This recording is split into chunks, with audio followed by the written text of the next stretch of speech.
जदि कोनोसी पिला बा पिले तुम मानकर धारणा थिबो मेथड्स ऑफ टीचिंग बोली कि गोटे कथा अछि मेथड्स ऑफ टीचिंग जदि हमें इंग्रजी पढेबार मेथड्स को चिंता करिबा ट्रेडिशनली गोटे मेथड पढावतला से मेथड हला कोन ना ट्रांसलेशन मेथड एवं मझे पूरा आम मुंडे भूत चढ़ला जो मेथड नाम होची कोन ना डायरेक्ट मेथड ट्रांसलेशन मेथड कहला समस्त जिंस को ट्रांसलेशन करिकिरी मातृभाषा रे कहबी डायरेक्ट मेथड कहला मातृभाषा हला मोर सौतुनी इंग्रजी क्लास भीतर को मातृभाषा को मूलरू पूरे ही दियो नाही याकू व्यवहार करिकिरी 20 30 40 वर्ष हमें देखि देले याकू मत व्यवहार करिकिरी हमें किछि वर्ष देखि देले काना मोर मन अछि 2002 4 मसिया जते बेले मो रेवेन्सा रे पाठ पढुतली से समय डायरेक्ट मेथड हम मुंडे चढ़िला ताकू मध्ये हम 2020 25 मसिया पर्यंत व्यवहार करिकिरी 20 वर्ष व्यवहार करि देखि देले आम पिला मानकर कोउतरे भी सेमिति आके दृश्य उन्नति हला नाही जहा रिजल्ट हला वर्तमान दी जण के भीतर कंप्रोमाइज करिके गोटे मेथड बाहरी के आसिला जो मेथड होची कोन ना बाइलिंगुअल मेथड तो बाइलिंगुअल मेथड रो अर्थ कोन बाइलिंगुअल मेथड रो अर्थ होची गोटिए भाषा को पढेबा पई गोटिए भाषा रे ट्रांसलेट हमर क्लासरूम ट्रांजैक्शन करिबा पई जते बेले आउ गोटिए भाषा प्रिफरेबली मातृभाषा रो सहाय्य निया जाय इंग्रजी पढेबा पई जते बेले अन्य गोटिए भाषा रो सहाय्य निया जाय एवं अन्य गोटिए भाषा समय साधारण भाबरे मातृभाषा रो सहाय्य निया जाय दुईटी भाषा जते बेले परस्पर को हेल्प करिकरी आगु को लैंग्वेज डेवलपमेंट को आगु को नियंती ताकू बाइलिंगुअल मेथड कहै जाय national education policy 2020 state curriculum framework बा ओडिसा करिकुलम फ्रेमवर्क संपूर्ण भाबरे क्लियर कट कहूची बाइलिंगुअल मेथड रा व्यवहार करिबा पई ता माने पेडागोजिकली मेथोडोलॉजिकली आमे एथर को नुवा टेक्स्ट बुक को बा नुवा इंग्रजी टेक्स्ट बुक को क्लास रे मातृभाषा सहाय्य नेकरी इंप्लीमेंट करिबा बाइलिंगुअल मेथड रे केते परसेंट पर्यंत बा केते एक्सटेंड पर्यंत अन्य गोटे भाषा बा मातृभाषा रा व्यवहार हेई परिबो ए जिंसो को हम एमएपी रिप्रेजेंट करि परिबा चतुर्थ श्रेणी रे जोटी इंग्रजी आरंभ होची सेठी सबको हाईएस्ट व्यवहार करा जाई पाए जदि पिलांकर आवश्यकता अछि एवं धीरे धीरे जते बेले हम आगु को जिबा हमें क्लास रे इंग्रजी रा व्यवहार को कमे देई परिबा हम आवश्यकता अनुसार एटा शिक्षक मानक मुंडे रे रहिबा दरकार ए अप्रोच रे पढा जिबा दरकार तेन करी एटा संपूर्ण भाबरे ट्रांसलेशन मेथड कथा नुहो ट्रांसलेशन मेथड कहूची एमिति जे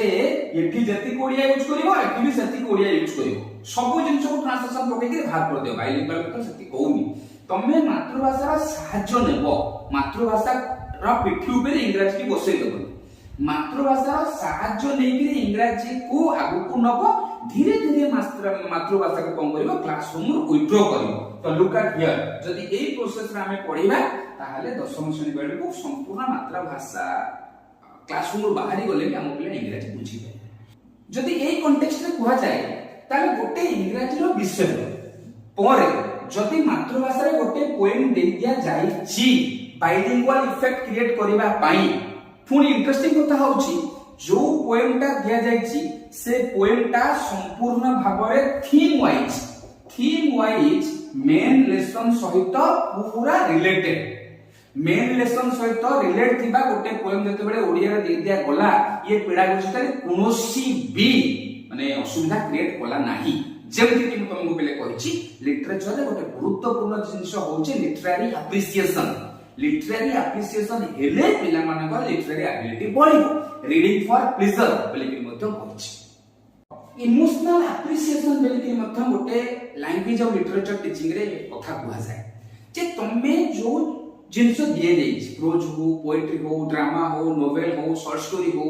जहां भी दिया जायछि गुजराती रे हो बेंगली रे हो स्पेनिश रे हो कि ओडिया रे हो से थीम सहित से कैरेक्टर जो जीवन यापन करे ता सहित इमोशनली कनेक्ट ही पारुछु की धीरे धीरे पिला मानक भितर से एबिलिटी मत डेवलप करा जबार प्रयास करा जाय लॉन्ग टर्म में एमती नो जे तमे दीटा तीनटा पांचटा बॉय पढी देबी ता भितर इमोशनल एप्रिसिएशन डेवलप करि पाइ ना it's a long term thing A emotional appreciation Madhya develop करा जबा अति गुरुत्वपूर्ण जिनिस एवं से इमोशनल एप्रिसिएशन सहित आ गोटे जिनिस मध्य आसे AESTHE एस्थेटिक एप्रिसिएशन वाले बोली जिनिस आसे एस्थेटिक एप्रिसिएशन अर्थ होचे सौंदर्य बोध लिटरेचर गोटे अति सुंदर जिनस ए सौंदर्य बोध जो जिनसटा सेटा को मध्य पिला मानक भितर डेवलप करा जाय तेणु करी पूरा धारणा दिया जाए छोट पिला मानक भितर आज सिना एते बड़ बड़ जिनस डेवलप करा जाय पारिबो नाही किंतु आज टू प्रथम स्टेप नेले तो दिन आसीबो ना पिला क्रिटिकल एनालिसिस करिवो तेणु करी एठी चैप्टर रे कोन करा जायछि जो paper boat main lesson use करा जायछि पेपर बोट मेन लेसन को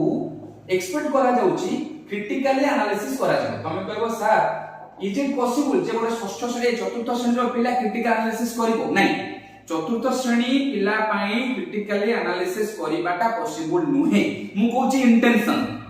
पेपर बोर्ड को जेतबेले आज मेन रीडिंग लेसन यूज करा जायछि इंटेंशन एया जे पिला मेन रीडिंग लेसन को क्रिटिकल एनालाइज करू क्रिटिकली एनालिसिस करी कि री पढू एवं तापरे से एनालिसिस रू जेतबेले से एस्थेटिक एप्रिसिएशन बा इमोशनल एप्रिसिएशन आडू को जीवो बा नबार प्रयास पाई कोन करा जायछि ना आरोटा फॉलो अप लेसन यूज करा जायछि जा ना दिया जायछि भासी जामर कागज डंगा जोटा कि संपूर्ण भाबरे थेमाटिकली थीम वाइज मेन लेसन सहित पूरा रिलेटेड आदरा पिला कोन हबो निज भाषा माध्यम रे से थीम को रिलेट करिवो हां मो भाषा रे मो मदर टंग रे गोटे एमती पोएम अछि जहार सारमर्म जहा इंग्रजी रे एई पोएम रो सारमर्म मध्य पाखा पाखी सेया ए जिंस पिला मानक भितर कनेक्शन क्रिएट करिवो ए जिंस पिलार मातृभाषा को नेकी गोटे ग्लोबल लैंग्वेज स्टेज रे पहुंचिबो से पिला निज भितर इनफेरियोरिटी कॉम्प्लेक्स डेवलप करिवो नाही इन दी लॉन्ग रन जे मो भाषा भी कोठी कम अछि नाही पछरे पेपर बोर्ड टाकू पेपर बोर्ड इंग्रजी विषय पछरे गोटे ओडिया कविता रखी कि प्रमाण एया करा जायछि बा प्रयास एया करा जायछि कि आम साहित्य रे मध्य ए थीम को लेकिरी एभଳି जिंस अछि जदि तमे पिले मल्टीलिंगुअलिज्म कांसेप्ट आडू मध्य आलोचना करिवो मल्टीलिंगुअल शब्दर अर्थ कोन जे मल्टीलिंगुअल शब्दर अर्थ केबे भी एटा नुह जे पिला खाली कोन करबो दि चारटा भाषा रे कथा आइछो नै मल्टीलिंगुअल एटीट्यूड होछि गोटे प्रकार जीवन धारा जोटी पिला समस्त लैंग्वेज रे बा जत्ते अधिका पारिबो लैंग्वेज रे एप्रिशिएट करबा सिखे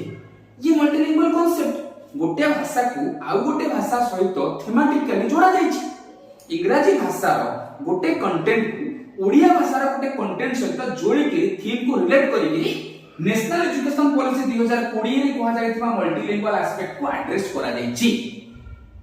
तो कोन भूल गेला आउ गोटे कांसेप्ट मध्ये अछि जाको कहा जाय क्रॉस लिंग्विस्टिक ट्रांसफर जो पिलाटी वीडियोटी कर देछि व्यू चक्कर रे घरे देखले जा होइछि हम छुआटी गोटा भुडुओ करूछि भुडुओ एते व्यू मिलनै सी एटा मुंडर ऊपर पळे जाउ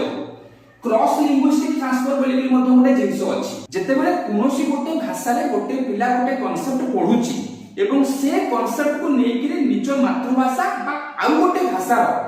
आउ गोटे चैप्टर सहित रिफ्लेक्ट करूछि ताको मैच करूछि हां हम गोटे एमती पढिथिली हां हमर गोटे एमती अछि हां हम ओडिया साहित्य रे फकीरमोहन सेनापति गर्ल्स मानकर एजुकेशन को नेकिरी गोटा रेवती वाली कविता लिखि रेवती वाली गप लिखिचंती एवं सेटा को रिफ्लेक्ट करूछि संस्कृत रे आउ गोटा जिंस सहित that is called cross linguistic transfer बहुत गुडे पेडागोजिकली साउंड जिंस एथिरे प्रयास करा जायछि भूल हेछि ताकू मु जमा घंटो घोडो नै से कथा जमा कहू नै किंतु भूल हेछि बोली कि कहिबा पई भूल बाहर करया पई योग्यता थिबा दरकार योग्य लोक कहिबा दरकार।